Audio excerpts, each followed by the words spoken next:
Danny, and I think you're going to take us through the incidents leading to it as we look at the finish here.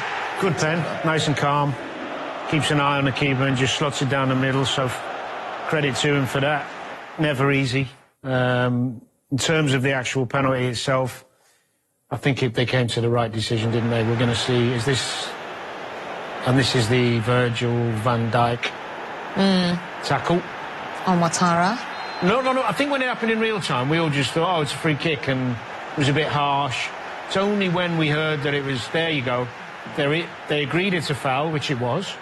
It's on the line, so the letter of the law, it's a penalty. And although part of me doesn't want to agree with it, you've got to. It's the right decision. That's why I started with you. Ben, did you think it was a penalty straight away? No, not sure. As Danny said, it was outside the box, the free kick. Was a little bit soft, in my opinion. As a defender, would be disappointed if it's given against me, but if it's a foul, it's on the line. It has to be a penalty, I think. 4 goals at that stage in the game itself. There was a goal to come to make it 5, and it was Mo Salah to reduce the deficit. His first goal in 7 games in all competitions for Liverpool. Danny, take me through it. Yeah, this is when Liverpool really pressing everyone out. It's a brilliant pass from Szoboszlai. I mean, that's a typical Mo Salah goal. Moment of genius. He'd had a poor evening. This is what he's capable of. The only question mark is why he's not been doing it more often. But that gave Liverpool a tiny bit of hope. But it was so late in the game. It didn't give him enough time, really. But it's a wonderful goal. We just haven't seen enough of that. He had a poor evening, apart from that goal. Yeah, I think the press from Szoboszlai catches Chris Ayer unaware, and the touch and finish is fantastic. But Szoboszlai's energy created that goal and give him a chance for the last 10 minutes of the game that was added time. We're going to get more post-match reaction this time from a Liverpool perspective. Let's go back to the G-Tech and hear from Andy Robertson. Andy, a 4th straight league defeat for Liverpool tonight. What do you think isn't happening that needs to right now? I think a load of different things in different games, unfortunately. Today, first half, we went up for the fight. I'm not sure it improved too much in the second half, but like we thought, the one thing when you come to Brentford away, we've been here for years now, the one thing you need to come and fight, because they fight for everything. Second balls, really good set piece team, and to be fair to them today, they played really well with the ball as well. And but yeah, we were a step off it. I think that's fair to say, and you end up conceding the goals. You talk all week about set plays, how dangerous they are, the long throws, such a dangerous weapon for them. First 5 minutes we go and concede a goal from it, then you get hit in a counter attack, 2-0 down, and it's always an uphill battle from there. So 4 defeats in a row in the Premier League is nowhere near good enough for this football club, and so the standard wasn't there today, and it's going to have to be, because it's going to need to pick up. The one thing you have to do for this club is fight, and I'm not sure we got enough of that today. Liverpool lost 4 matches last season in total. We're into match week 9. They've already lost 4 matches in a row in the Premier League this season. Danny, a key word that he used there was fight, saying that was really the difference between the 2 teams. Is that what you felt as well? I did. I mean, there was a lack of quality at times from Liverpool, which we're not used to, but he's spot on and very honest of him. Very rarely have we seen a Liverpool player come out and talk about a lack of fight within the team in a long time. But it was as clear today as we've seen all season, the lack of physical presence that the Liverpool team has. Second balls, headers, knockdowns, blocks, tackles. I mean, yes, Brentford were superb. Give them credit. But Liverpool was so far off it physically that you can't win games of football when you're second best in every department. Yeah, and then from that, as you mentioned, Brentford were superb. One of the outstanding things, as Robertson had said, was the fight, which they showed. They were first to the ball. They showed intensity, put bodies on the line tonight. Yeah, they won the duels to a man. They were really at it. They showed a stat then, distance covered a lot more ground than Liverpool players, which for a Liverpool team doesn't usually happen within the stats. So to look at that, that's not good enough for a Liverpool side, but Brentford have worked really hard for that win, and they fought and they battled, but they also showed some quality as well within the play, and each other knew what they were doing as well. It showed with the Sharda goal in behind game plan, and it worked out today. Thing is, distance covered is one conversation, but I bet you Brentford's intensity was higher as well, because sometimes you can run around, but with intensity, with desire, with meaning, with purpose, and also the plan. It wasn't by luck.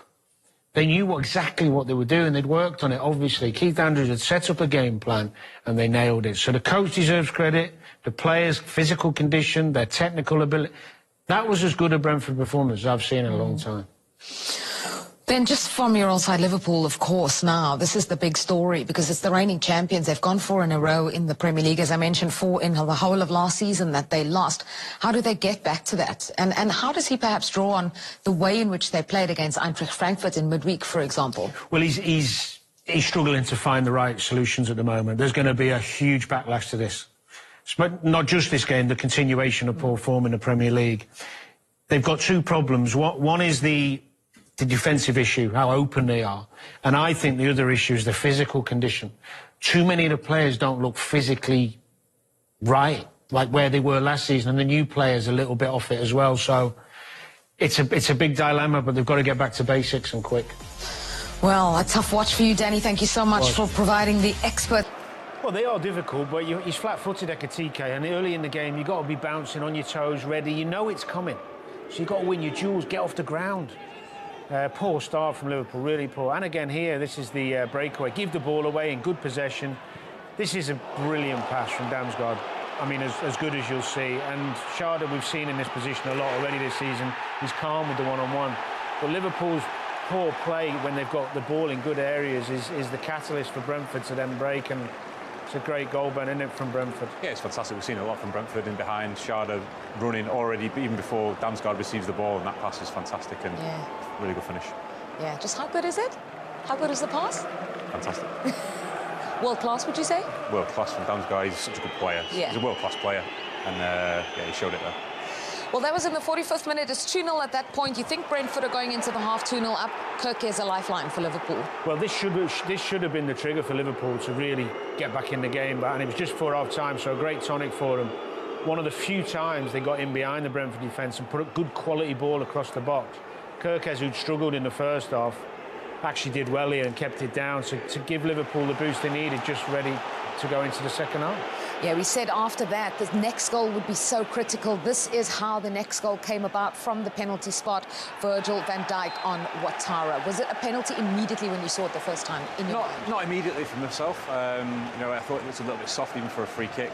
But we see it again. He just catches foot, kicks out, catches the bottom of Ouattara's foot, and as you see on the replay there, it's just in line with the line, and that obviously means it's going to be a penalty if it's on the line. I think looking at it there, he does catch him.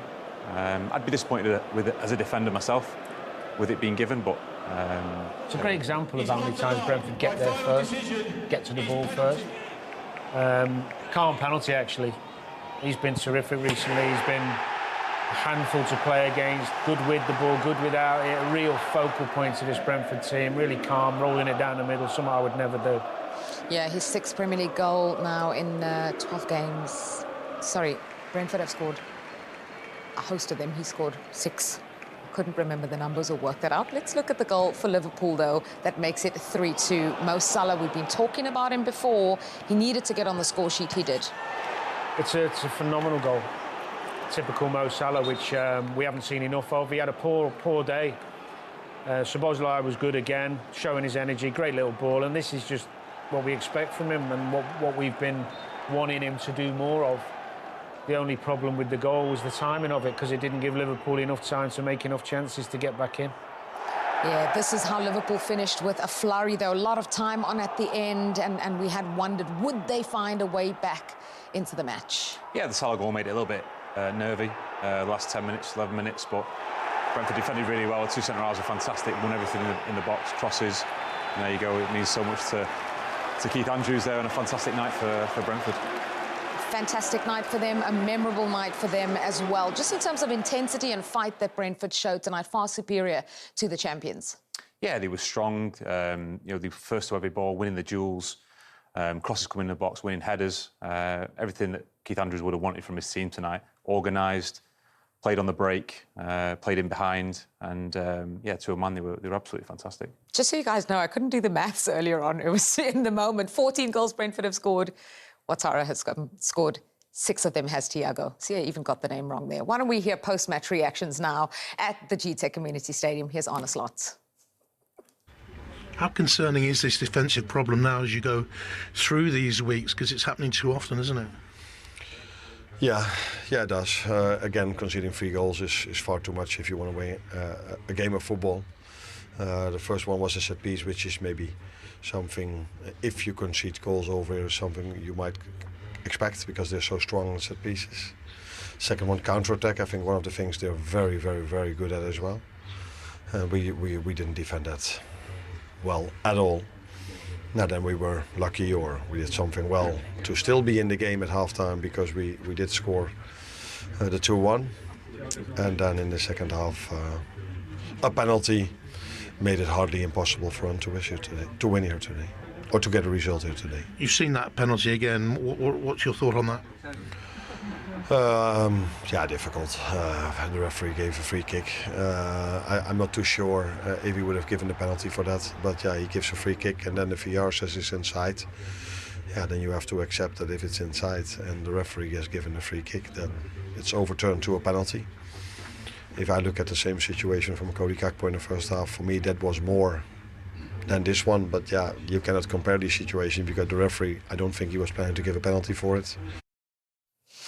Yeah, just Arne Slot talking about that penalty incident there, and probably the same as all of you, didn't think it was a penalty at first glance, but according to the letter of the law, they got that right. They did, but let's put things in perspective. This penalty is completely irrelevant to the result and Liverpool's performance in many ways. Brentford would have won the game and should have won the game with all the other chances they had. This is just a small detail in a game that could have gone Liverpool's or Brentford's way. The fact that they got it right is good for the game. So there's no injustice. You didn't hear Slot moaning there, which is, well, it's not where can he moan? It's given a foul, so it's a penalty. The reality is Liverpool, time and time again, were opened up by this Brentford team because of things like that, where they were first to the ball, more lively, more sharp, more intelligent. So much of it was good. Well, this is Premier League Match Centre, and what they've said after VAR review, the referee overturned the original decision of free kick to Brentford. Referee announcements, as we heard after review, the challenge by Liverpool number 4 is on the line. My final decision is a penalty. That Liverpool defence, and Arne Slot made reference to the fact that, again, they have been conceding goals 3 tonight. It's really vulnerable. Yeah, it's vulnerable. We've seen it over the past few weeks, actually. It's very un-Liverpool-like. Those two centre-halves are usually so solid and connects the whole back 4 together. You know, full-backs didn't look at it either. There was too many players not winning balls, not winning the duels. Thiago up front was getting older too much. Runners off full-backs in behind. Yeah, they're looking a little bit vulnerable at the minute. Let's look at Liverpool's last couple of results. As you can see, their 4 Premier League defeats in a row. It's only the 4th time that reigning champions have gone 4 in a row on the losing side. The toughest period, Danny, no doubt, for Arne Slot in his Liverpool career. Something's got to give. He's got to try and find his best 11 that's cohesive, that's got some physicality to it. That today and the Palace game were the 2 worst. The Chelsea-Man United game, to be fair, could have gone either way, and you could argue Liverpool lost those 2 trying to win it. Today was as bad as it gets because they were second best in every department for most of the game. Even when they were 2-1 down at half-time and come out and you expect a reaction second half, we didn't see it. And I don't think it's a lack of desire from the players. I just don't think they're in good enough condition to be able to raise the game, to compete with teams who are so physical like that. So he's got to find a balance between being hard to beat for a little while and not worry so much about the forward end of the pitch with goals and creativity. Yeah, just from a defensive perspective, you know, when you're in that situation, the goals are being given away far too easily, or the team's been opened up multiple times in multiple games, as we've now seen 4 in a row. Where do you start to fix that? How do they start? Start by looking at where the problems are, looking at the goals, reviewing them. You know, what can be done to improve that. You stop it, and it's on the line, and I think it's very close. And if it's on the line, then it's a penalty. My little one for me is from a referee's point of view. I think historically it needs to be more inside the box to give a penalty than it does outside the box to get a free kick. And if the referee's thinking, oh, it's outside the box, I can give a free kick, it's not the end of the world, where a penalty's it's obviously a bigger decision, and then it's taken away from him because it's in the box anyway. So penalty well taken, calm, cool, calm, collected, fantastic finish, and sent them on their way. 4 league defeats in a row now for Liverpool. They only had 4 league defeats all season last time round. What's your take on what's happening? Yeah, I mean, I try to put it in perspective of a player's kind of mindset, really, and being in it personally. And you go through really good runs and good times, and it comes quite easy, and you're in a flow, and confidence is there, and you're not thinking too much, and you're just instinctive, and it all goes to plan. And then a couple of little things, little details that don't go your way, and then it kind of snowballs a little bit, and you can start thinking, as a player, I'm doing exactly the same, I'm putting the same effort in, I'm trying to do the same things, it's just not coming off. And at the minute, it looks like they're second guessing a little bit. A few new players. Listen, a lot of talent in that group, but it just shows you how hard winning is, because it doesn't take much for it to look harder than it did. So I do think they'll be okay, but they do need to put a stop to that run pretty quickly. Thank you. Left-footed, hit it in the one move to the right. That was fantastic. But if I'm going to be brutally honest, I'll tell you right now, I think Brentford deserved the victory, the way they went after that performance. It's Brentford's night. I'm going to let Lindsay and the fellas tell you about the run that Liverpool are on and what the implications might be for them, but I think I can speak for you, big fella, at the end of this game. The final words from us tonight: this is why we love this game so much. Brentford 3, Liverpool 2, what a game.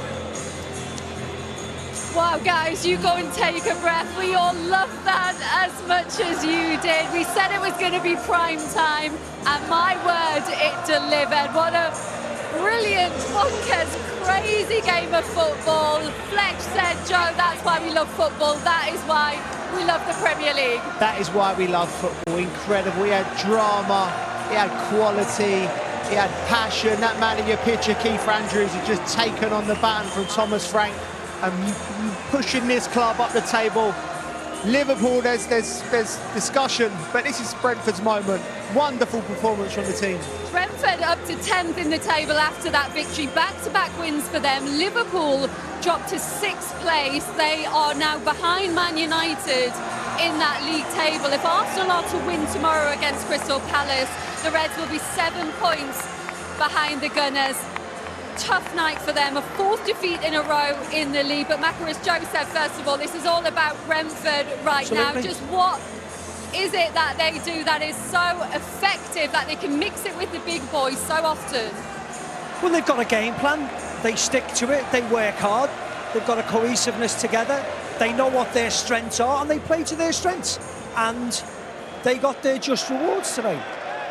You know, Liverpool made a bit of a fight of it at the last 10 minutes when Mo Salah scored, and then at the end of the game there was, you know, a couple of little half chances, but that's brushing over the fact that Liverpool were beaten tonight, and Liverpool are not playing well. They're just playing as individuals. Well, they're not miles off it, Lindsay, but they are not playing like they did last year.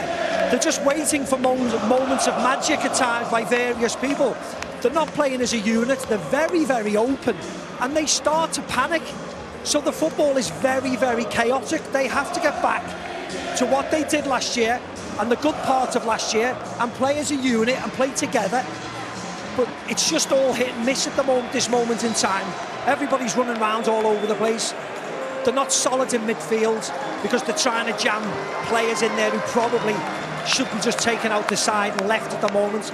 And he has to go back, as I mentioned at half-time, to the players he really trusts, who he knows can do it. They've got home games coming up and they have to turn this round. But they had all the platitudes and all the plaudits last year when they were winning games and they were winning the league easily. Now they have to take the criticism on the chin. It's as simple as that, and they have to respond. Mo Salah needs criticism on the chin. Virgil van Dijk needs to take it. Florian Wirtz needs to take it. £100 million is being spent on him. He needs to take it, and you know what? And they have to respond. Simple as that. Well, Macca gets redder and redder in the face. I never get red links. Following that defeat there, Joe, what are the implications, do you think, for their title defence? Because we know how tight the margins are. Well, it's tight. It's tight. It's really baffled me how we all backed them at the start of the season. The improvements in the squad. Wirtz, the best player in Germany. The other players coming through the door. The balance, I keep coming back to that word, balance. There's no balance in the team. Last year they was such a beautifully balanced team.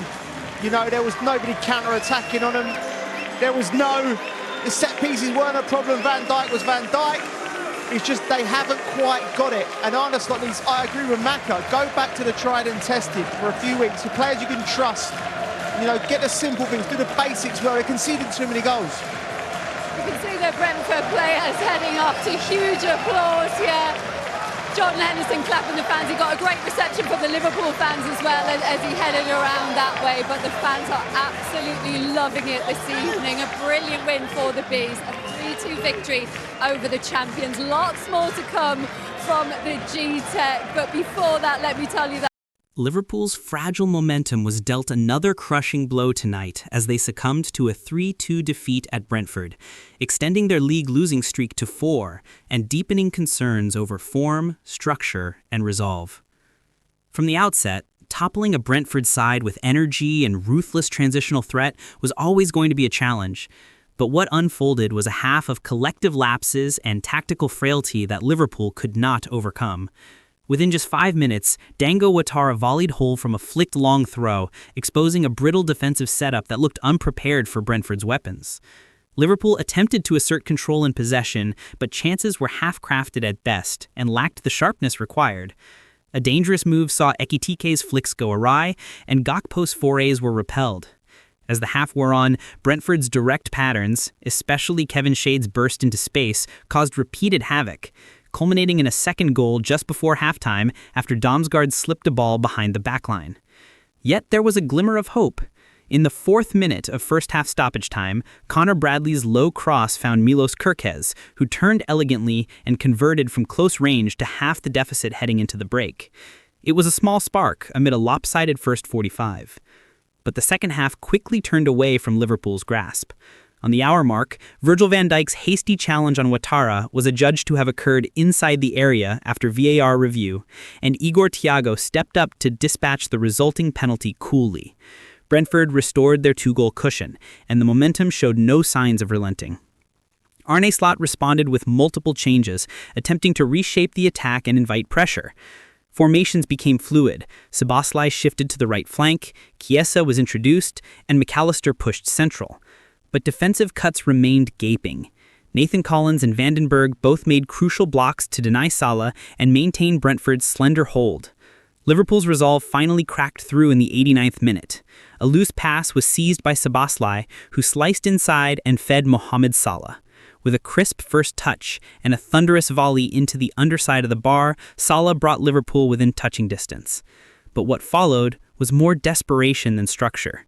Over 10 minutes of stoppage time, relentless wave after wave, but all too little, too late. Brentford held firm. This defeat is more than just another loss. It's a warning flaring in red.